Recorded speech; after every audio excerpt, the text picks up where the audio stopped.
Pep Guardiola নাকি Luis Enrique, man city না PSG, champions লিগের নকআউট পর্বে ওঠার সমীকরণ কি ওদিকেই যাচ্ছে? ইউভেন্টাসের কাছে হেরে সংকট কেবল বাড়ছে ম্যান সিটিতে, জিতেও নিস্তার নাই পিএসজির। দারুণ জয়ে বার্সেলোনা এখন 2-এ, কিন্তু ভবিষ্যতের ভয়ও আছে। আতালান্তায় রেয়াল ফেরালো পুরনো দিন, এমভিবির আমলে আলো কাড়লেন ভিনি। ইন্টারের জালে বল গেল, লেইট লেভারকুজেনের দেখাও মিলল, উতরে গেছে আর্সেনাল, উঠছে অ্যাস্টন ভিলা। এর সবই আপনার জানা, কিন্তু অজানাও কিছু আছে নাকি? চলুন আমরা কথা বলি চ্যাম্পিয়ন্স লিগ নিয়ে, যা আপনি দেখেছেন, যা হয়তো মিস করে গেছেন, সবকিছুই 5 পয়েন্টে। Number 1, the old man Pep Guardiola. তার দল ম্যানচেস্টার সিটি তুরিনের ওল্ড লেডির কাছে হেরেছে আরও একবার। যে ইউভেন্টাস গেল 6 ম্যাচে জিতেছে মাত্র একবার, সেই ইউভেন্টাসের কাছে ম্যানচেস্টার সিটি হেরে গেছে চ্যাম্পিয়ন্স লিগে। এবং এই নিয়ে টানা 3টা চ্যাম্পিয়ন্স লিগের ম্যাচ পেপ গার্দিওলার দল পার করলো জয়ের মুখ না দেখেই, যার ভেতরে দুটোই আবার হেরেছে গার্দিওলার দল। এবং তাতেই হুট করে রাতারাতি চ্যাম্পিয়ন্স লিগেও চাপে পড়ে গেছে ম্যানচেস্টার সিটি। প্রিমিয়ার লিগের টাইটেল রেস থেকে অনেকটুকু পেছনে পড়ে গেছে তারা, কিন্তু তখন ধারণা করা হচ্ছিল যে চ্যাম্পিয়ন্স লিগে বোধহয় পূর্ণ মনোযোগটা পেপ গার্দিওলার দল দিতে পারবে। বসুন্ধরা টিস্যুতে ছাড়ের ছড়াছড়ি। বসুন্ধরা টিস্যু নিয়ে এলো নিশ্চিত ছাড়। কিন্তু সেই ধারণাও পুরোপুরি ভুল। ইউভেন্টাসের কাছে হারে এখন প্রশ্নটা উঠে যাওয়াই স্বাভাবিক যে পেপ গার্দিওলা আসলেই সঠিক পথে আছেন কিনা। গেল 10 ম্যাচের ভেতরে 7টায় হার। গার্দিওলা তার ক্যারিয়ারে কখনো এমন কিছু দেখেন নাই, কখনো ফুটবলই আসলে পেপ গার্দিওলাকে এইভাবে দেখতে পারে নাই।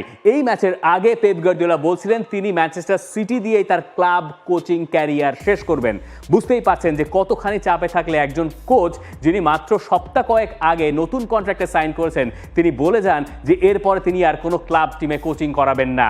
এই রকম অবস্থা পেপ গার্দিওলার। আর ম্যাচ শেষে তিনি বলছেন, আমার সবচেয়ে বড় চ্যালেঞ্জ ছিল বার্সেলোনার কোচ হিসেবে প্রথম মৌসুমটা।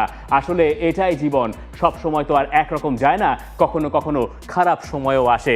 খারাপ সময়ের ধরনটা আসলে কেমন, তিনি সেই বার্সেলোনাতে প্রথম যখন কোচিং ক্যারিয়ার শুরু করেছিলেন সেই সময়টার কথা এখন তাকে বলতে হচ্ছে প্রেস কনফারেন্সে এসে। তিনি বলছেন যে ওই ফার্স্ট সিজনে যখন তিনি কোচ হিসেবে প্রথম এলেন পুরো ফুটবল বিশ্বে, সেই মৌসুমটা এর চেয়েও তার কাছে কঠিন ছিল। আর এখনকার সময়টাকে তিনি বলছেন খারাপ। আপনি কোনটাকে আসলে সংকট বলবেন? সংকটের মুহূর্ত শুরু হয় কখন থেকে? আপনি বলতে পারেন যে স্পোর্টিং সিপির কাছে যখন ম্যান সিটি হারলো সেটা একটা সংকটের সূচনা হয়েছিল, কিন্তু তখনও লোকে ওইভাবে বুঝতে পারে নাই যে ম্যান সিটির এই অবস্থা দাঁড়াবে। এরপরে ফেইনুরদের কাছে 3-0 গোলে এগিয়ে থাকা ম্যাচে পয়েন্ট খোয়ানো, এবং এবার গিয়ে ইউভেন্টাসের কাছে হার। ম্যান সিটির পরের রাউন্ডে যাওয়ার সমীকরণটাকেই এখন ঝামেলার ভেতরে ফেলে দিয়েছে। আর পেপ গার্দিওলা তখন স্মরণ করছেন তার ওই বার্সেলোনার আমলটা। এই হচ্ছে ম্যানচেস্টার সিটি আর পেপ গার্দিওলার বর্তমান অবস্থা। ম্যানচেস্টার সিটি পয়েন্ট টেবিলে কই আছে আপনি বোধহয় সেটাই দেখতে চাইবেন। আপনি এই প্রথম তালিকায় 18 দলের ভেতর তাদেরকে খুঁজে পাবেন না। আপনাকে যেতে হবে পয়েন্ট টেবিলের 22 নম্বরে, যেখানে ম্যানচেস্টার সিটি অবস্থান করছে, এবং তাদের পয়েন্ট 8-6 ম্যাচ শেষে, গোল ব্যবধান মোটামুটি ভালোই আছে। কিন্তু কথা হচ্ছে এই 22 নম্বর অবস্থানে থাকলেও আপনি চ্যাম্পিয়ন্স লিগের নকআউট পর্বে ওঠার রাস্তায় থাকবেন। এই 24 পর্যন্ত থাকলে আপনি সেখানে থাকতে পারবেন। কিন্তু এই যে 25 নম্বর দলটাকে দেখেন, প্যারিস সেন্ট জার্মেই, যাদের সঙ্গে ম্যানচেস্টার সিটির পরের ম্যাচ, এবং ধরা হচ্ছে জানুয়ারি মাসের 23 তারিখের এই ম্যাচটা পেপ গার্দিওলার ভাগ্য নির্ধারণ করে দিতে পারে এবারের চ্যাম্পিয়ন্স লিগে, যেখানে তার প্রতিপক্ষ সাবেক আরেক বার্সেলোনা কোচ লুই এনরিকে। এক পাশে গার্দিওলা, এক পাশে লুই এনরিকে। এই লড়াইয়ে যারা জিতবে তারাই বোধহয় চ্যাম্পিয়ন্স লিগের পরের রাউন্ডে যাওয়ার ক্ষেত্রে অনেক দূর এগিয়ে যাবে। ফাইনালের আগেই সম্ভবত একটা ফাইনাল আমরা দেখতে যাচ্ছি। সময়ের গণনা আপনি এখন থেকে শুরু করে দিতে পারেন। 2024-এ আর চ্যাম্পিয়ন্স লিগের ম্যাচ নাই, এই ম্যাচটার দিকেই আপনার নজর থাকার কথা। ম্যান সিটির অবশ্য ওই ম্যাচে যদি পয়েন্ট বা ভাগ্য ভালো না যায়, তখন তাদের আরও একটা ম্যাচ বাকি রয়েছে। ম্যান সিটি বা পিএসজি দুই দলেরই 2টো করে ম্যাচ বাকি রয়েছে। এবং এই শেষ দিনে যখন ক্লাব ব্রুজের বিপক্ষে হোম ম্যাচে ম্যানচেস্টার সিটি খেলবে, সেই পর্যন্ত সমীকরণটা থাকতে পারে। গার্দিওলাকে জিজ্ঞাসা করা হচ্ছিল যে আপনার দলের আর কয় পয়েন্ট দরকার পরের রাউন্ডে যেতে। তিনি একটু ঘুরিয়ে পেঁচিয়ে বলছেন যে 1 পয়েন্ট হলেও হয়, আবার 3 পয়েন্ট হলেও হয়। এখন সব মিলে 2 ম্যাচ থেকে 3 পয়েন্ট আপনি এক্সপেক্ট করবেন যে ম্যানচেস্টার সিটি পেয়ে যাবে, কিন্তু পিএসজির কাছে হেরে গেলে পরে সমীকরণ এমন দাঁড়াবে যে ম্যাচ ডের শেষ দিনে গিয়ে আপনাকে একটা রেজাল্ট বের করতেই হবে। একেবারে শেষ দিকে গিয়ে কে ঝুলে থাকতে চায় পিএসজির অবস্থাও আসলে প্রায় একই রকম। পিএসজি এই সপ্তাহে জিতেছে ঠিকই, কিন্তু পয়েন্ট টেবিলে কোনো নড়চড় হয়নি। তারা 25 থেকে শুরু করেছিল, তারা 25-এই আছে। এবং পিএসজির পরের দুইটা ম্যাচ ম্যান সিটির সঙ্গে তো একটা আছেই, এরপরে স্টুটগার্ট। পিএসজির জন্য পরের ম্যাচটা বেশি গুরুত্বপূর্ণ, কারণ নইলে ওই ম্যাচে যদি ফল ভালো না হয় তাহলে স্টুটগার্টের সঙ্গে আওয়ে ম্যাচে তাদের ফল বের করতে হবে। বোঝাই যাচ্ছে একটা ফাইনাল আপনার জন্য অপেক্ষা করছে। এখন প্রসঙ্গক্রমে আপনার হয়তো জানতে ইচ্ছা হতে পারে যে এই যে চ্যাম্পিয়ন্স লিগের নতুন ফরম্যাট, এর ভেতরে যদি আপনি পরের রাউন্ডে যেতে চান তাহলে হিসাবটাকে একটু ছোট্ট করে মনে করিয়ে দেই। 1 থেকে 8 নম্বর দল সরাসরি নকআউট পর্বে চলে যাবে। 9 থেকে 24 পর্যন্ত যেই দলগুলো থাকবে তারা একে অন্যের মুখোমুখি হবে।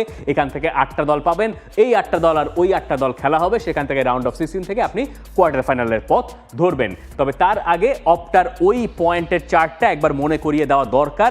তারা বলছে যে 18 পয়েন্ট যদি আপনি অর্জন করতে পারেন তাহলে ইউ আর সেফ, আপনি চলে যাবেন 100% নিশ্চয়তা আপনি নকআউট পর্বে যাচ্ছেন। যেমনটা লিভারপুল বা বার্সেলোনার ক্ষেত্রে এখন বলা যায় যে তারা বোধহয় এখন নকআউট পর্ব অনেকটুকু নিশ্চিত করে ফেলেছে। 17 পয়েন্ট হলে একটা পার্সেন্টেজ আছে। এর আগে এই অপটা দাবি করেছিল যে আপনি যদি 16 পয়েন্ট পান তাহলে আপনি 90% প্লাস সম্ভাব্যতা আপনার বেড়ে যাবে পরের রাউন্ডে যাওয়ার ক্ষেত্রে। এখন সেই সম্ভাব্যতা খানিকটা কমে গেছে, 84%-এর মতো হয়েছে। 16 পয়েন্টস পেলে আপনি টপ 8-এ থাকতে পারবেন। কিন্তু এই 15, 16 বা 17 পয়েন্ট পাওয়া এখন পিএসজি বা ম্যান সিটির জন্য আর সম্ভব নয়। তাদের জন্য ব্যাপারটা কঠিন। তাদের যেটা করতে হবে, তাদেরকে টপ 24-এর ভেতরে থাকার নিশ্চয়তাটুকু তাদের বেশি প্রয়োজন। এবং আপনি যদি দেখেন হিসাব করে যে টপ 24-এ থাকার সম্ভাব্যতা কত, আপনি মোটামুটি 13 পয়েন্ট, ইনফ্যাক্ট 10 পয়েন্ট পর্যন্ত পেলে আপনার সম্ভাব্যতা বেশ 90%-এর কাছাকাছি বা তারও বেশি চলে যাচ্ছে। কিন্তু এর চেয়ে কম যদি হয়, 9 পয়েন্ট যদি আপনি অর্জন করেন তাহলে কিন্তু আপনার পরের রাউন্ডে যাওয়ার সম্ভাব্যতা বা টপ 24-এ থাকার সম্ভাব্যতা অনেকটুকু ডাউন হয়ে যাচ্ছে। সেটা ইনফ্যাক্ট 50%ও না, 50%-এর নিচে, অর্থাৎ 9 পয়েন্ট নিয়ে সম্ভবত টপ 24-এ থাকাটা বেজায় কঠিন হয়ে যাবে। ন্যূনতম 10 পয়েন্ট আপনাকে অর্জন করতে হবে। এখন আপনি পয়েন্ট টেবিলের সঙ্গে মিলিয়ে নেন যে আপনার দলের আসলে কত পয়েন্ট প্রয়োজন। আমরা এই জায়গা থেকে চলে যাই পয়েন্ট নম্বর 2-তে। আমাদের কথা বলা দরকার বার্সেলোনাকে নিয়ে। হ্যাঁ, বার্সেলোনা জিতেছে বরুসিয়া ডর্টমুন্ডের বিপক্ষে, যেটা তাদেরকে পয়েন্ট টেবিলের 2 নম্বরে নিয়ে গেছে। ফেরান তোরেস 2টো গোল করেছেন। বার্সেলোনা চমৎকার খেলেছে এবং জার্মানিতে ঘরের মাঠে বরুসিয়া ডর্টমুন্ড চ্যাম্পিয়ন্স লিগের ম্যাচে 2021 সালের পর প্রথমবার হেরেছে। বার্সেলোনার জন্য কাজটা একদমই সহজ ছিল না। ম্যাচটা জমিয়ে হলেও তারা সেখানে জিতেছে। লামিন ইয়ামাল আরও একবার ভালো করেছেন, রাফিনিয়া ভালো করেছেন, তাদেরকে নিয়ে অনেক কথা বলা চলে। কিন্তু বার্সেলোনার এই যে ভালো করা, এর ভেতরেও একটু হলেও শুভঙ্করের ফাঁকি আছে কিনা। বার্সেলোনা যখন দুবার ম্যাচে এগিয়ে গেল, দুবারই বরুসিয়া ডর্টমুন্ড সমতায় ফিরেছিল। এরপরে তৃতীয় গোলে ম্যাচের মীমাংসা হয়েছে। কিন্তু যে দ্বিতীয় গোলটা বার্সেলোনা হজম করলো, ওই জায়গায় বোধহয় আলোচনা করার কিছু বিষয় আছে। বার্সেলোনা এখন অফসাইড ট্র্যাপটাকে এত বেশি সিরিয়াসলি নিচ্ছে যে এটার ওপরেই বোধহয় তাদের খেলা বা খেলার ধরন, ম্যাচের ফল সবকিছু নির্ভর করছে। আপনাকে দ্বিতীয় গোলের একটু কাটাছেড়া করার চেষ্টা করি আমরা। এই যে দেখা যাচ্ছে বলটা এখন ওই জায়গাতে, অর্থাৎ হাফ লাইন বরাবর, এবং এই জায়গায় আপনি দেখতে পাচ্ছেন পাস্কাল গ্রোসকে, যিনি আলটিমেটলি বরুসিয়া ডর্টমুন্ডের সেকেন্ড গোলটার মূল কারিগর। এবং আপনি যদি একটু খেয়াল করেন, এই পাশটায় পাউ কুবার্সি, এই হচ্ছে বার্সেলোনার ডিফেন্ডিং লাইন। পাউ কুবার্সি একটু পেছনে পড়ে গিয়েছিলেন। এখন তিনি যখন দেখছেন যে পাস্কাল গ্রোস এখানে আছেন, এই হচ্ছে সেরহাও গিরাসি, তিনি হচ্ছেন মূলত গোল করার কাজটা করেন। তিনি এখন ট্র্যাক করে যাচ্ছেন এমন একটা লাইনে যেখানে গেলে অফসাইড ট্র্যাপটায় তিনি তার সঙ্গে থাকা সেন্টার ব্যাকের পাশাপাশি বা একই লাইনে থাকতে পারবেন। এবং ওই পর্যন্ত যেতে যেতে দেখুন পাস্কাল গ্রোস অনসাইড পজিশন থেকে তিনি রানটা নিচ্ছেন ওই দিকে, এবং আলটিমেটলি গিয়ে তিনিই বলটা ধরবেন, তার অ্যাসিস্ট থেকেই গোলটা করবেন সেরহাও গিরাসি। পাউ কুবার্সি এতদূর এগিয়ে আসার পরে গিরাসিকে তিনি আরেকবার অফসাইডে ফেলতে পেরেছেন। কিন্তু সমস্যা যেটা হয়েছে, মিডফিল্ডে বলটা যখন পাস্কাল গ্রোসের কাছে আসছে তখন যথেষ্ট প্রেশার কেউই বার্সেলোনা মিডফিল্ড থেকে দেন নাই, যিনি বল ক্যারি করছেন তাকে। এবং এই জায়গায় পাস্কাল গ্রোস যে ফ্রি একটা মুভমেন্ট পাস পেয়ে গেলেন, এইটাও আসলে নিয়ম মাফিক পাওয়ার কথা নয় আপনি যদি হাইলাইন ডিফেন্ডিং করেন। এখন এই যে হাইলাইন ডিফেন্ডিং, যেটা অনেক বেশি আলোচিত হচ্ছে, বার্সেলোনাকে রেজাল্টও এনে দিচ্ছে, তার একটা বিপরীত দিক হচ্ছে বার্সেলোনাকে সেটা কখনো কখনো বিপদেও ফেলছে। এই বরুসিয়া ডর্টমুন্ডের সঙ্গে বেশ কবার বার্সেলোনা ফার্স্ট হাফে গিরাসিকে অফসাইডে রেখে অনেকটুকু কাজ কমিয়ে দিয়েছিল নিজেদের। কিন্তু পরের হাফে ওখান থেকেই গোল এলো। আপনি হয়তো 7টা 8টা অফসাইড ট্র্যাপ রাখতে পারেন, কিন্তু সেখান থেকে যখন আপনি একটা গোল হজম করছেন সেটা লেটার স্টেজে চ্যাম্পিয়ন্স লিগে আপনি যখন একবার কোয়ার্টার ফাইনাল, সেকেন্ড রাউন্ড বা সেমিফাইনালে যাচ্ছেন তখন ব্যাপারগুলো আরও বেশি কঠিন হয়ে যেতে পারে। এবং এই যে রিড করার ব্যাপারটা বরুসিয়া ডর্টমুন্ড যেটা খুব পারফেক্টলি করেছে, এর আগে আমরা লা লিগার ক্লাবগুলোকে একই কাজ করতে দেখেছি। তার মানে বার্সেলোনাকে প্রতিপক্ষ খুব সহজেই রিড করে ফেলছে কিনা এটা হান্সি ফ্লিকের বোধহয় ভাবনার একটা জায়গা। এবং হান্সি ফ্লিক ম্যাচ শেষে বলছেন যে তার দলে যারা খেলছেন এই মুহূর্তে তারা সবাই তরুণ, এই পাও কুবার্সিও তরুণ, কাসাদো বা যারা খেলছেন মিডফিল্ডে তারাও বেশ তরুণ। এখন তরুণ ফুটবলারদের সমস্যা যেটা হয় তাদের কনসিস্টেন্সির একটা অভাব প্রায় সময় দেখা যায়, এটা শুধুমাত্র বয়সের কারণে, এক্সপেরিয়েন্সের ঘাটতির কারণে। এইগুলো মাথায় নিয়ে বার্সেলোনাকে খেলতে হচ্ছে। তাই ওই অফসাইড ট্র্যাপের ফাটল ধরলে যা ঘটছে সেটা বার্সেলোনা খুব সহসা সামাল দিতে পারছে না। কিন্তু এই ঘটনাটা এখন এত অহরহ হয়ে যাচ্ছে যে প্রতিপক্ষ বার্সেলোনার এগেন্সে গোল করছে। হ্যাঁ, বরুসিয়া ডর্টমুন্ড খুবই কঠিন প্রতিপক্ষ এবং ওই মাঠে গিয়ে সিগনাল ইদুনা পার্কে গিয়ে খেলা খুব একটা সহজ তো নাই, খুব বেজায় কঠিন। তারপরে হয়তো অনেক কিছুর মীমাংসা আপনি বলতে পারেন বার্সেলোনা ম্যাচে জিতেছে, সব কিছু মাফ করে দিতে পারেন, কিন্তু এই ঘটনাগুলো বলছে বার্সেলোনার সামনে সমস্যা তৈরি হতে পারে যদি না বার্সেলোনা এই সংকটের বা এই সমস্যার একটা আশু সমাধান বের করতে না পারে। এবার চলুন পয়েন্ট নাম্বার 3-তে, ভিনিসিয়াস যখন প্লে মেকার। আতালান্তার সঙ্গে ম্যাচটায় চলুন ফিরিয়ে নিয়ে যাই।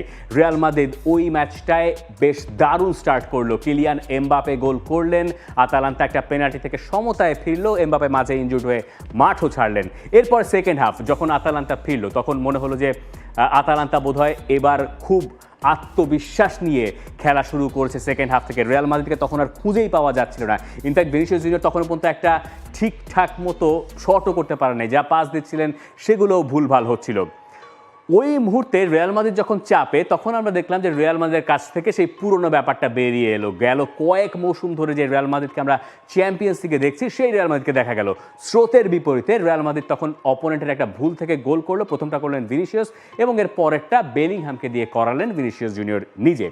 এই ম্যাচে বেশ কিছু ব্যাপার নিয়ে কথা বলতে পারেন আপনি, মানে এমবাপে, ভিনিসিয়াস, বেলিংহাম সবার একসঙ্গে গোল করা, বেশ কিছু রেকর্ড, কিন্তু এগুলোকে পাশ কাটিয়ে আপনি যদি ভিনিসিয়াস জুনিয়রের হিট ম্যাপটা দেখেন তাহলে আপনি একটা নতুন ব্যাপার এখানে আবিষ্কার করতে পারবেন। ভিনিসিয়াস জুনিয়র কোন জায়গায় খুব বেশি বিচরণ করেছেন? এই জায়গাটায় কে আগে বেশি বিচরণ করতেন রিয়াল মাদ্রিদের? Toni Kroos. তো ভিনিসিয়াস জুনিয়রকে আমরা জানি লেফট উইংয়ে তিনি মূলত খেলেন, আমরা জানি যে তিনি কখনো কখনো নাম্বার 9-এর ভূমিকাটাও পালন করেন, কিন্তু তার যে এই বিচরণ, এই ব্যাপারটাই সেকেন্ড হাফে ম্যাচটা অনেকটুকু রিয়াল মাদ্রিদের দিকে নিয়ে এসছে। কারণ যেহেতু ম্যান টু ম্যান মার্ক করে আতালান্তা, ভিনিসিয়াস জুনিয়র যখন একবার ড্রপ করছেন তখন তার সঙ্গে যার মার্ক করার কথা ছিল তিনি দ্বিধাদ্বন্দ্বে পড়ে যাচ্ছেন যে আমি কি ভিনিসিয়াসের সঙ্গে যাব নাকি আমি যাব না। এবং এই জায়গা থেকেই যে ডায়াগোনাল পাস, চমৎকার একটা পাস বেলিংহামকে দিয়েছিলেন বেলিংহামের উদ্দেশ্যে, আলটিমেটলি যেখান থেকে বেলিংহাম গোল করেছেন ওইটাই কিন্তু এই ম্যাচের মীমাংসা ঘটিয়েছে। অর্থাৎ 3-2 গোলে শেষ পর্যন্ত রিয়াল মাদ্রিদ জিতেছে।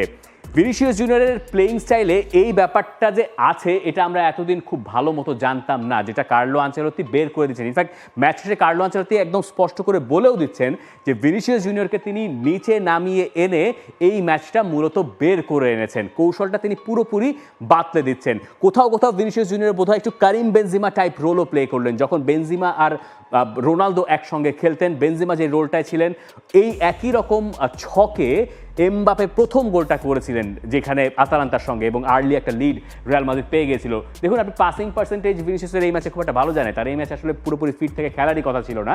63% পাসিং অ্যাকিউরেসি বা ইফেক্টিভ পাসিং আপনি বলতে পারেন, একটা গোল একটা অ্যাসিস্ট তার ভেতরে তার হয়ে গেছে, এবং ভিনিসিয়াস বেলিংহামরা মিলে এই ম্যাচটা বের করে এনেছেন। এইটা রিয়াল মাদ্রিদের খেলার একটা নতুন দিক আমাদের সামনে উন্মোচন করে দিয়েছে, এবং এই সপ্তাহে আমার মনে হয় টকিং পয়েন্টের ভেতরে ভিনিসিয়াসের এই হিট ম্যাপ এবং তার ওই বিচরণ করার জায়গাটা খুবই ভাইটাল বলে আমার কাছে মনে হয়েছে। এবার চলুন আমরা চলে যাই পয়েন্ট নাম্বার 4-এ যাওয়ার আগে রিয়াল মাদ্রিদের যে ম্যাচগুলো বাকি আছে। রিয়াল মাদ্রিদও পয়েন্ট টেবিলে যে খুব ভালো অবস্থান আছে তা না, তাদের দুটো ম্যাচ বাকি আছে, সাউথবুর্গ এবং ব্রেস্টের সঙ্গে। খুব কঠিন কিছু আসলে হওয়ার কথা না, রিয়াল মাদ্রিদকে এখন সেফ মনে হচ্ছে, তবে টপ 8-এ থাকা রিয়াল মাদ্রিদের জন্য কঠিন হয়ে যেতে পারে যদি তারা এখান থেকে 6 পয়েন্ট না পায়, কিন্তু 6 পয়েন্ট পেয়ে গেলে হয়তো তারা টপ 8-এও ঢুকে যেতে পারে। মানে ভেরি রিয়াল মাদ্রিদিস্টিক ব্যাপার স্যাপার। একটা সময় মনে হলো এই ম্যাচের আগে আতালান্তার সঙ্গে যে রিয়াল মাদ্রিদ নকআউট পর্বে যেতে পারবে কিনা, টপ 24 থাকতে পারবে কিনা, সেখান থেকে রাতারাতি এখন মনে হচ্ছে তারা টপ 8-এও চলে যেতে পারবে। Point number 4, simply the brace. এটা বলার আগে পয়েন্ট টেবিলটা দেখা দরকার। চ্যাম্পিয়ন্স লিগের পয়েন্ট টেবিলে এই যে 1 থেকে 8 পর্যন্ত কাদের আপনি খুঁজে পান? Liverpool, Barcelona, Arsenal, Leverkusen, Aston ভিলাও ধরলাম যে ঠিক আছে চমক, মিডিয়াম ধরনের চমক, ইন্টার মিলান। এরপরে 7 আর 8 নম্বর দলটা দেখেন তো ব্রেস এবং লিল। ফ্রান্সের দুইটা দল এই টপ 8-এ এখনও 6 ম্যাচ শেষে 2 ম্যাচ বাকি থাকতে অবস্থান করছে। লিল বেশ কিছু ম্যাচ ভালো খেলেছে, রিয়াল মাদ্রিদকে তারা হারিয়েছে। লিলের একটা স্বপ্নযাত্রা চলছে, কিন্তু স্বপ্নযাত্রার ভেতরে আরও বড় স্বপ্নযাত্রা যাদের চলছে তাদের নাম হচ্ছে ব্রেস। তো এই যে পয়েন্ট টেবিলের 7 নম্বর দলটা এখন ব্রেস, তাদের স্বপ্নযাত্রাটা আসলে বাকিদের সবাইকেও ছাড়িয়ে যাচ্ছে। এই ব্রেসকে আপনি চেনেন কিনা জানি না, তবে আপনি যদি সিবিএস তাদের চ্যাম্পিয়ন্স লিগের প্রোগ্রামটা দেখে থাকেন, একটু মনে করিয়ে দেই, কেইট অ্যাবদো, থিয়েরি অরি, জেইমি ক্যারাগার, মিকা রিচার্ডস আমাদের সবার পছন্দের, তাই না? মানে তাদের তামাশা এই ব্রেসকে নিয়ে কি নিয়ে হয়, মানে নামটা বা উচ্চারণটা দেখে তারা বিভিন্ন ধরনের হাসি তামাশা করেন। কিন্তু ব্রেসের গল্পটা আসলে এত দুর্দান্ত যে তাদের এই গল্প জানার পরে আপনি তাদেরকে নিয়ে ঠাট্টা তামাশা করবেন কিনা এটা ভাবার প্রয়োজন বোধহয় আমাদের পড়ে যাবে। কেন ব্রেসকে নিয়ে কথা বলা দরকার? এই যে চ্যাম্পিয়ন্স লিগের যাত্রাটা তাদের যাচ্ছে, তারা এখনও পর্যন্ত একমাত্র বার্সেলোনার কাছে 6 ম্যাচে হেরেছে, লেভারকুজেনের সঙ্গে তারা ড্র করেছে, আর বাকি সবগুলো ম্যাচ জিতে তারা চ্যাম্পিয়ন্স লিগের নকআউট পর্বে ওঠার দিকে বেশ বড় সড়ো এক ধাপ এগিয়ে আছে। ব্রেস এমন একটা দল যারা জীবনে প্রথমবারের মতো, জীবনে তো বলা ঠিক না, তাদের ইতিহাসে প্রথমবারের মতো ইউরোপিয়ান কোনো কম্পিটিশনে খেলতে এসছে। নট ইভেন চ্যাম্পিয়ন্স লিগ, মানে যে কোনো ইউরোপিয়ান কম্পিটিশনে, তারা ইউরোপা লিগও খেলে নাই আগে, তারা কনফারেন্স লিগ কখনো কিছু খেলে নাই, তারা এই প্রথম এসছে ইউরোপে খেলতে, এবং সেটাও চ্যাম্পিয়ন্স লিগ। তাদের যে ঘরের মাঠ, সেই ঘরের মাঠে তারা এই ম্যাচগুলো খেলতে পারছে না, তাদেরকে আলাদা একটা স্টেডিয়ামে গিয়ে খেলতে হচ্ছে, কারণ তাদের ঘরের মাঠ ইউএফার যে নিয়ম নীতি সেটা মেনে চলে না, একেবারে ছোট গ্যালারি, তার ভেতরে ইউএফা কোনো ম্যাচ আয়োজন করতে দেবে না। এই হচ্ছে তাদের অবস্থা। ব্রেসের পক্ষ থেকে ক্লাবের কেউ কেউ বলেন যে এই ক্লাবটার আসলে সেকেন্ড ডিভিশনে যাওয়ার যোগ্যতা নেই, তাদের ট্রেনিং ফ্যাসিলিটিস বা বাকি সব কিছু বাকি অন্যান্য ক্লাবের তুলনায় একদমই নেই বললেই চলে, মানে তারা নিজেরাই সেটা দাবি করেন। কিন্তু তাদের এই স্বপ্নযাত্রার মানে ঘটলো কি করে? 2019 সালে এই দলটা সেকেন্ড ডিভিশন থেকে টপ ডিভিশনে উঠেছিল, অর্থাৎ লিগ আতে তারা উঠেছিল, যেটা হচ্ছে ফ্রান্সের টপ লিগ, যেখানে পিএসজি প্রতিবার চ্যাম্পিয়ন হয়। সেই জায়গা থেকে ব্রেস এবার চ্যাম্পিয়ন্স লিগে কোয়ালিফাই করেছে। পিএসজি আছে 25 নম্বরে, 7 নম্বর দলটার নাম ব্রেস। এই গল্পটা জানা দরকার, তাই না? মানে বহু পুরনো ক্লাব, এবং একটা সময় তাদের অপেশাদার ক্লাবে পরিণত হতে হয়েছিল, কারণ টাকা পয়সা ছিল না। সেই বড় একটা সময় 1994 থেকে প্রায় 2001 সাল পর্যন্ত এরকম নানা চড়াই উতরায়ের পরে গিয়ে তারা আরও একবার প্রফেশনাল ক্লাব হিসেবে নিজেদের স্বীকৃতিটা ফিরে পেয়েছিল। 2019 সালে এই তাদের হচ্ছে টপ ফ্লাইটে ওঠা, সেখান থেকে 2023-24 মৌসুমে দারুণভাবে তারা লিগে তৃতীয় হয়ে এবারের চ্যাম্পিয়ন্স লিগে জায়গা করে নিল। তো নিল বটেই, চ্যাম্পিয়ন্স লিগে তাদেরকে ধরাও ছিল বোধহয় একটা ম্যাচও জিতবে না, এবং সেই ব্রেস এখন ম্যাচ জিতছে তো জিতছে, তারা এখন পরের রাউন্ডে যাওয়ার দিকে খুব ভালো মতো এগিয়ে আছে। এই দলটার কোচকে এরিক রয়, যিনি মাঝখানে খুব বেশি দিন আসলে কোচিং তিনি করার নাই, তিনি তার ক্যারিয়ারের শুরুতে কিছুদিন কোচিং করিয়েছিলেন, এরপরে মূলত তিনি টেলিভিশনে কাজ করেছেন। এক্স ফুটবলার বটে, কিন্তু টেলিভিশনে কখনো কমেন্ট্রি দিয়েছেন, আর কখনো গেম অ্যানালিসিস করেছেন। এরপরে হুট করে মনে হলো ব্রেসের যে ভদ্রলোককে দায়িত্ব দেওয়া দরকার, এবং দায়িত্ব দেওয়ার পরে এক মৌসুম তারা মানে দারুণ করলো। তার আগে অবশ্য একটা সময় ব্রেসকে রেলিগেশন ফাইট করতে হচ্ছে, 2 সিজন আগে রেলিগেশন ফাইট করতে হচ্ছে। তাদের প্রতি সিজনের টার্গেট হচ্ছে যে ভাই আমার টিকে থাকতে হবে লিগে। সেই দলটা চ্যাম্পিয়ন্স লিগের নকআউট পর্বে চলে যাচ্ছে, এবং চ্যাম্পিয়ন্স লিগের নকআউট পর্বে গেলে একটা বিরাট টাকা আপনি পাবেন। চ্যাম্পিয়ন্স লিগে প্রতি ম্যাচ জেতার পরে আপনি একটা বিরাট টাকার অঙ্ক পান। চ্যাম্পিয়ন্স লিগে শুধুমাত্র কোয়ালিফাই করলে আপনি যেই টাকা পান, সেই টাকা ব্রেসের জন্য মোটামুটি পুরো সিজন চলার জন্য যথেষ্ট হয়ে যায়। তো এরিক রয় তার দলকে নিয়ে এই যাত্রায় আছেন। সেই যাত্রার শেষ যে 2টো ম্যাচ বাকি রয়েছে, তার ভেতরে একটা আবার রিয়াল মাদ্রিদের সঙ্গে, সেই ম্যাচগুলোয় রিয়াল মাদ্রিদ আবার তাদের মাঠে আসবে। খুব বিরাট বড় একটা ঐতিহাসিক ঘটনা তাদের জন্য ঘটতে যাচ্ছে। আমার মনে হয় এই সপ্তাহে তো বটেই, এর আগেও আমাদের ব্রেস নিয়ে কথা বলা দরকার ছিল, অবশেষে আমরা বলার সুযোগ পেলাম। এই সপ্তাহে তারা পিএসভিকে হারিয়েছে। এবার চলুন আমরা পয়েন্ট নাম্বার 5-এ যাই। এটা হচ্ছে বাম দিকের কাহিনী আর কি, মানে এইভাবেই বলা যায়। সবাই লেফটিস্ট, মোহামেদ সালাহ, রাফিনিয়া এবং আঁতোয়া গ্রেজম্যান সবাই এই সপ্তাহে নিজেদের দলের হয়ে গোল করেছেন। কার কি রেকর্ড হয়েছে?